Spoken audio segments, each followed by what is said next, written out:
Oi, nono ano. Vamos fazer a correção do nosso livro? Páginas 182 a 185, exercícios 1 a 4 e 1 a 5.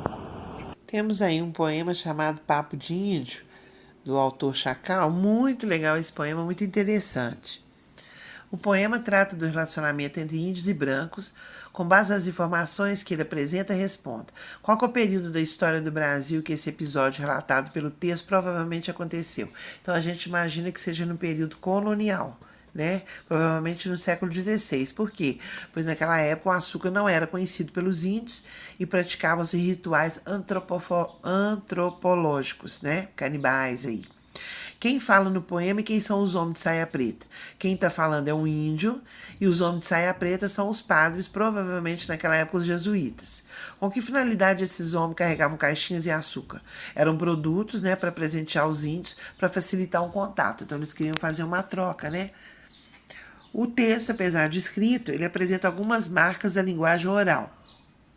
Identifique palavras ou expressões que tenham sido escritas exatamente como se fala, sem respeitar as normas de ortografia oficial. Então tem algumas aí, entre elas tem veio, homem, disseram. Lá no texto, vocês identificarem dois procedimentos linguísticos próprios de relato ou narrativa orais. São mais da forma de se falar do que do escrever.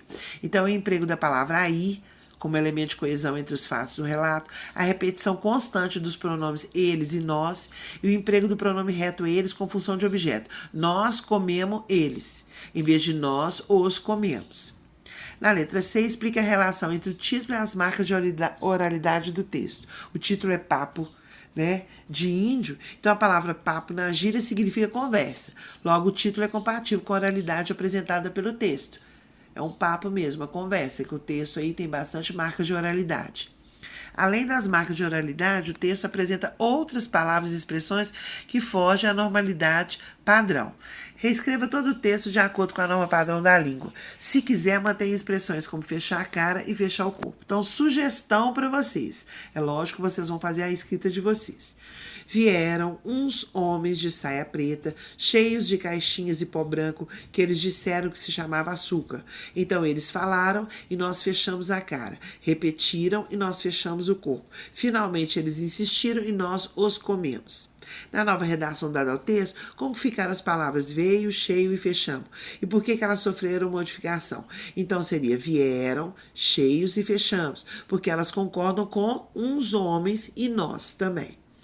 Dessas três palavras, que deixam de observar os princípios da concordância, quais mais se assemelham, né, entre si e por quê? Então, veio e fechamos, elas têm uma variação na concordância verbal, certo? E cheio na concordância nominal. Apesar disso, fechamos e cheio têm em comum o fato de não apresentarem o S lá no final. Ao passo que veio está na terceira pessoa do singular e não na terceira pessoa do plural, como deveria estar. Letra D. Destes desvios em relação à norma padrão, qual deles que é socialmente considerado mais grave e por quê? Então é a falta de concordância entre sujeito e verbo, como ocorre, por exemplo, veio uns homens. Essa falta de concordância sofre uma grande rejeição social, pois indica desconhecimento de um princípio básico da norma padrão. Essas situações e outras do texto demonstram que o autor intencionalmente fez uso de variedades linguísticas não padrão para tratar de uma situação de colonização, de dominação política e cultural exercida pelo branco colonizador sobre o índio. Então, na letra A, os desvios linguísticos empregados são específicos da fala dos índios brasileiros ou caracterizam variedades não padrão da língua portuguesa, sendo por isso próprios da fala da grande parte dos brasileiros. Justifique. São variedades não padrão da língua e não tem no texto vocábulos específicos das línguas indígenas. Então não tem nenhum vocábulo aí que seja especificamente falado pelos índios. Com base na sua resposta, responda: quem que o índio do texto representa? Ele está representando a nós, povo brasileiro, que historicamente nós somos colonizados pelos europeus. Uma das formas de dominar um povo é destruir sua cultura e sua língua, mas no texto em estudo o índio é quem acaba dominando e devorando o colonizador. Essa atitude é compatível com o tipo de língua empregado? Por quê? Sim, da mesma forma que o índio se revolta contra o colonizador e o devora, o poema, na forma que ele está, com a transcrição direta da fala, com marcas de oralidade, com desvios em relação à norma padrão, ele mostra uma revolta né, contra a imposição linguística e cultural dos portugueses. Agora no anúncio que tem aí da Itambé. Prestem bastante atenção na imagem, porque vocês vão precisar dessa imagem para responder as questões. Top of Mind. Vocês viram meu inglês aí, né? Top of Mind. É uma premiação da área de marketing, que ocorre uma vez por ano, na qual são consagradas as marcas mais lembradas pelos consumidores. Considerando esse contexto, responda qual que é a finalidade do anúncio e análise. Então, é para informar o público em geral sobre o prêmio que eles receberam e, de certa forma, agradecer aos que citaram a marca de leite. Olha o cruzamento das linguagens verbal e não verbal do anúncio. Então, a que se assemelha a imagem do copo de leite e ao fundo o círculo da bandeira brasileira juntos. Então, se vocês prestarem atenção nas duas imagens, vocês vão ver que juntas lembram a forma de um troféu. Qual que é a intenção do anunciante ao trocar a expressão ordem e progresso de nossa bandeira pela frase 100% brasileira? Então, ele quer mostrar que ele é uma marca de leite totalmente brasileira, ou seja, uma empresa, né, de capital exclusivamente brasileiro, por isso é uma marca de leite que se confunde com o próprio país. Observe agora os enunciados. Número 1, Itambé, a marca de leite preferida do Brasil. 2, Itambé 100% brasileiro. 3, vencedora do Top of Mind. Justifica a concordância dos adjetivos. Preferida, no enunciado 1. Então, preste atenção. A marca de leite preferida do Brasil. O adjetivo concorda com o substantivo marca. Marca preferida.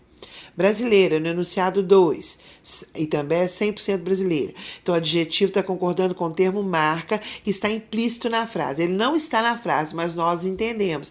E também a marca 100% brasileira.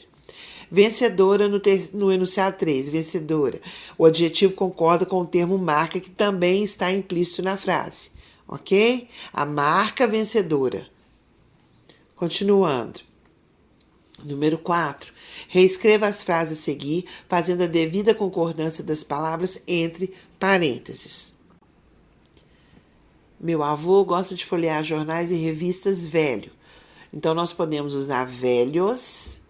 Meu avô gosta de folhear jornais e revistas velho, concordando com os dois termos. Ou posso concordar só com o último, que é revista. Então, eu posso colocar: meu avô gosta de folhear jornais e revistas velhas. Letra B. É proibido venda de alimentos neste local. Então, nós vamos usar realmente proibido. A letra C. É proibido a venda de alimentos neste local. Então, tem um artigo aí. Nós vamos usar proibida. É proibida a venda. Essa comida é pouco nutritiva. Então, vamos continuar com o pouco. A porta, meio aberta, deixava ver o armário e a cama desarrumado. Como vai ficar? Continua meio, a porta meio aberta, deixava ver o armário e a cama. Ou eu coloco desarrumados, concordando com os dois, ou eu coloco só concordando com o último, que é cama desarrumada. Letra F. Todos os dias ele almoça meio-dia e meio. O certo é meio-dia e meia. Esse meia nós estamos nos referindo a meia hora. Ela saiu muito apressada e nem disse obrigado. Então, no caso, ela saiu muito, realmente deixou muito apressada e nem disse obrigada, né? Porque ela é mulher. Ela estava meio nervosa e não conseguiu se explicar. Então, a gente deixa aí a palavrinha meio. Letra I. A gasolina custa muito caro. Realmente, é caro. Vi uma loja de sapatos e roupas usado. Podemos optar. Vi uma loja de sapatos e roupas usados, concordando com os dois termos, então prevalece aí, né? No masculino. Ou eu posso usar concordando só com o último. Vi uma loja de sapatos e roupas usadas. Número 5, leia as frases abaixo e compare-as quanto à concordância nominal e quanto ao sentido. Todas elas são próprias da norma padrão da língua. Tenho apenas um carro e uma casa velha. Tenho apenas um carro e uma casa velhos. Tenho apenas uma casa e um carro velho. Tenho apenas uma casa e um carro velhos. Levando em conta que o adjetivo velho se refere sempre aos substantivos carro e casa, responda. Letra A. Dependendo do contexto, em quais das frases pode haver ambiguidade, ou seja, né, você sabe, dá um duplo sentido. A concordância pode dar a impressão de que a palavra velho se refere a só um substantivo. Então, no caso aí nas frases 1 e 3. 1 e 3. Continuando, letra B. Das duas frases que o adjetivo concorda com os dois substantivos, qual delas apresenta uma sequência sonora mais agradável aos nossos ouvidos?